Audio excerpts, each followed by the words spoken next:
Men qo'rqyapman bu yerda yashashga to'g'risi.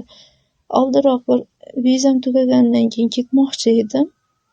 Qaynakam ushlab olib, agar yana biror marta qochib ketsang, ushlab o'ligingni ham hech kim topolmaydi deb rosa qo'rqitishdi. Shu uchun men qo'rqyapman-da opajon. Qanday qilib ketishni ham bilmayapman. Iltimos menga yordam bering.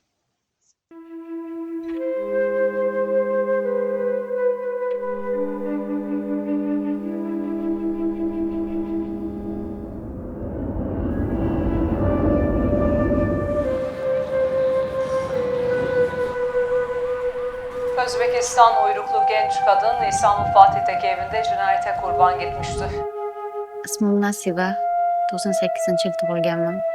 Eng yaqin o'rtog'im orqali kelganman Turkiyaga. Ammo tezroq vatanimga qaytishni xohlayman.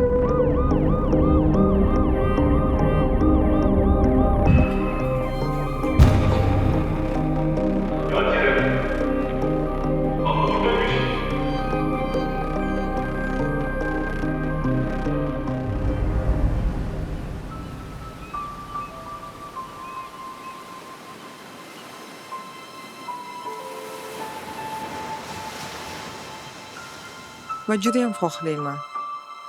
Har bir ayol o'z oilasida baxtli bo'lsin. Bu yo'li boshida yolg'iz edim, ammo bugun yolg'iz emasman. Bugun o'zbek ayolining nomi bilan butun turk dunyosi ayollari bilan birgamiz.